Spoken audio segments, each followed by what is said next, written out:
Hello guys and welcome to another episode of Tycoon Online 2. Um, I've honestly been really enjoying my playthrough so far of this Star Channel world, because there's honestly a lot more competition and a lot more good routes than there usually would be. For example, it's 1975, and if we look at the airport Vladivostok, it already has almost 900 slots in it. Like, you would not see many other worlds where there's that much competition for such a small airport. So for me personally, it's been pretty fun playing in a world where every single city is kind of contested in its worth. If it has any worth at all to anybody, it'll be used, which is kind of unlike all the other games in this world, or in Air Tycoon Online, where most of the cities just get untaken because not enough active players are playing the game to really use all the potential of the world. But that's not going to happen in this world, as it seems. Another thing I've noticed, though, is unfortunately this world has a really low World Traveler Index. Um, the last world I played in, which I came in first in, at this point the World Traveler Index was already 300 points higher, which doesn't sound like much, 10%, but it makes a huge difference in the number of viable routes, probably by nearly 50% more viable routes from a 50% increase, or from a 10% increase in World Traveler Index. So I really hope that does, at least in the later game, go up a little bit, because it really will determine how fun the game is to actually play. It is in every sense just not fun to play a game with the puny World Traveler Index. Like, if the World Traveler Index decides it never wants to breach like 200 or something, or 4,000 or something, it's just not going to be a very fun game, because the entire game is going to be spent using small airplanes on small routes, and we'll never really be able to enjoy a lot of the bigger aircraft and just rolling in profit. As you can see, I just selected London there, and there was literally nothing left, which is really surprising, because usually I just love focusing on London, completing all the routes to it first, but that's almost not an option anymore, because everything worth taking to London seems to have been taken. Like, yeah, I can't find a single city here which is above 300 in value, which has not been taken to London. Like, that is thorough. That is thorough indeed, but we don't exactly need London anyway, so mm, um, right now, as you can probably tell, I'm trying to make stopovers with specifically Illusion 62Ms, and these things pretty much fill up on any old stopover that's not completely bad. So yeah, I'm just going to have a pretty easy time using these Illusion 62Ms, which will, of course, fill up because they're so small already, and then you put them on a stopover, there's almost no chance they're not going to be full. So of course I'll be making the maximum amount of money I can possibly be making from an Illusion 62M, which is great. Now right now, I have about 100 planes and I'm making about 100k, but most of my planes are TU-124s, so that profit margin is still pretty good. I'll show you guys my report. As you can see, my income is, 240, and my net profit is 120, or 115, so that's almost half. That's pretty good. That is a very good profit margin. You can't really complain about that profit margin. It's nearly like, for every 2 expense you make $1, which is as good as you can want to get. Now, as you can see, it is still slightly difficult to even find routes which are worth making anywhere, because I don't know, this world is competitive. But there's still always probably still hundreds and hundreds of stopovers worth taking, even if the World Traveler were to not grow an inch in the next while. But I really hope it does, because it enables so many opportunities that are just fun when it grows. Like, you can start making routes like almost anywhere, anyhow. Stopovers, I think, are really fun to make, also because there's a lot of creative ways to do it. Like, you don't have to go North America, Europe, Asia.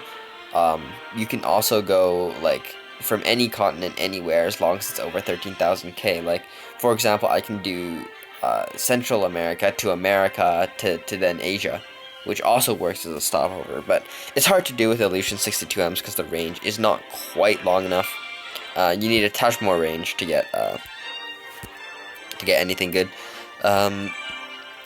Anyways, continuing on making my routes. Let's see if we can find anything to Pittsburgh to Athens. Oh man. Recording always brings back that lag, which I'm very not used to playing with, which is probably why I look impaired at the controls, like I'm doing very slowly.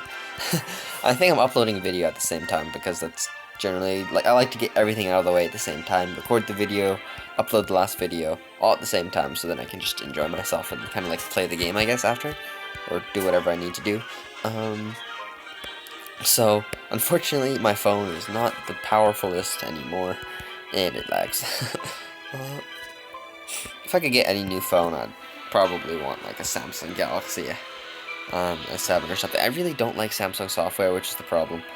But, wow, does nobody know Kagoshima exists?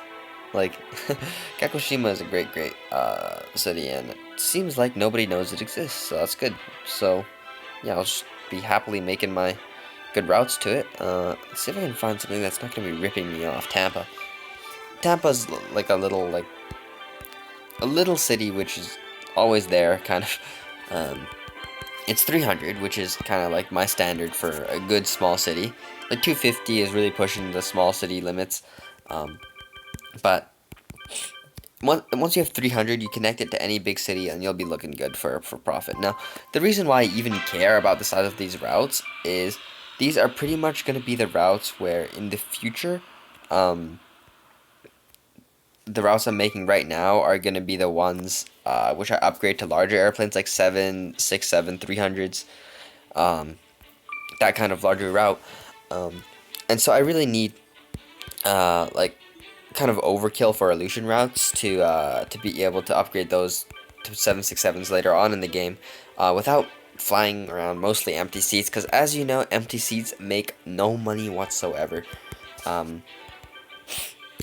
the main reason why I even want to use bigger aircraft though is because per time you play, you spend less, like you make money for less time you play. So if you can get routes that are even full, then you'll be doing better. But if you're flying around too many empty seats with big aircraft, you'll also be wasting your time because you need a lot more routes to make the same profit as you normally would. So obviously you need to find a happy medium, and that happy medium is usually simply just using stopovers with medium-sized aircraft, 767-300, 767-200, maybe like A330, A340 kind of airplanes. Like once you get to 777s, they're usually too big for most worlds, but like the last world I played, the World Traveler ended up like close to 700 near the end, something big, 4,500. Just a really large World Traveler index near the end, and what that enabled me to do is I would just stop over with anything. It doesn't really matter, it'll make tons and tons of money. And that was really nice, but of course not every world has that luxury. So yeah. I'm just going to continue making my routes because, as it seems, there's just so much available right now. No, I have no slots in Paris. Ah, damn it. What's another city? Kagoshima, that was completely untaken for whatever reason. Yeah, Amsterdam. Is my Amsterdam airport going to be full soon? Yeah, it is. Damn it. I guess I'll have to go big city, small city. Big city instead of small city, big city, small city. Which is kind of... Oh, I thought Dallas was available. I was like, ooh. I'll take that. Oh, I will take that. I cannot argue with that. But nope, it was taken. Of course, it was taken. Now one thing I noticed though is actually when you're making routes, don't like if you take the biggest one, it feels really nice, but it'll get overlapped really quickly depending on the world you're in. In some worlds, nobody plays. Like straight up, like after the top 10, it'll just drop off a cliff and nobody will be playing. Like there'll be like I don't know 1,000 routes below 10th place. Like, but for example, in this world, almost everybody has like 100 routes. Let me show you. See, this is below top 10. Almost everybody has 100, 200 routes, 100, and only once we get to about 50th place do we start dropping below 100. So it's 50s, 20s, 30s. And even when we get down to 100, people still have like 20, 30 planes, 20, 30 routes. Look at this person, 68 routes.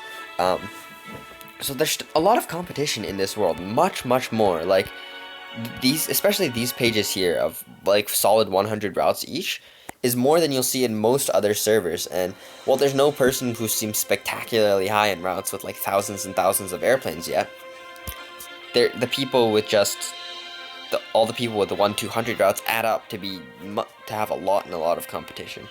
So that's just something to watch out for. Like, the amount of competition in your world really determines whether you should actually even be taking those good routes or not. Because if there is a lot of competition and they just get overlapped all the time, it'll just be a very, very large pain in the ass to try and maintain profit. You'll need to constantly be refreshing your airplanes into newer ones, and all sorts of annoying things that I personally would rather just use the smaller routes on stopovers, make more money anyway with stopovers, because stopovers are so broken. That's why I switched to stopovers so early. They're also very little work to do, because like on a short range route, you have to constantly be requesting slots to even have a hope of opening any new ones. Meanwhile, on stopovers, what is it like? See, one stopover route uses like what, eight slots, 6 slots. Like, honestly, very, very little slots for what they do, and I love it. Anyways, wow, Soul to Lion, that's available. That's nice. I'm very, very happy when I actually end up making routes to the large cities, because this Seoul, Lyon, Chicago is an example of a route which could, like, later in the game, legitimately fill a 777 on a stopover. It doesn't sound like it, but, like, Chicago and Seoul will both become so enormous that it doesn't even matter if Lyon is still, like, just an average little city. It'll still fill up a lot, but anyways, guys, the turn has passed. I guess I'll show you guys my report, and that will be it for this episode. So yeah, let's just take a look and see if it's gone up or down from all the new routes I made. Probably just up a little bit, because, obviously routes don't fill up on the very first turn, and jeez, this internet is slow. Ooh, World Traveler up 31 points. That's nice. 3100 World Traveler Index. I can live with that any day. Yes, look at that. 140k. See how fast stopovers influence your profit. We'll take this extra dough. As you can see, what's it called? Let's see. The lowest profiting stopover route I made last turn, is now, already full on the first turn. Or no, the lowest one is Shanghai to Kazan. But somehow that is already 74% full. On the first turn it exists. So, anyways, I hope you guys enjoyed this episode. I hope you guys see the power of stopovers. Yeah. Anyways, hope you guys enjoyed, and I'll see you guys next time. Peace. How do you stop a recording? Always fun, always fun, always fun, always fun.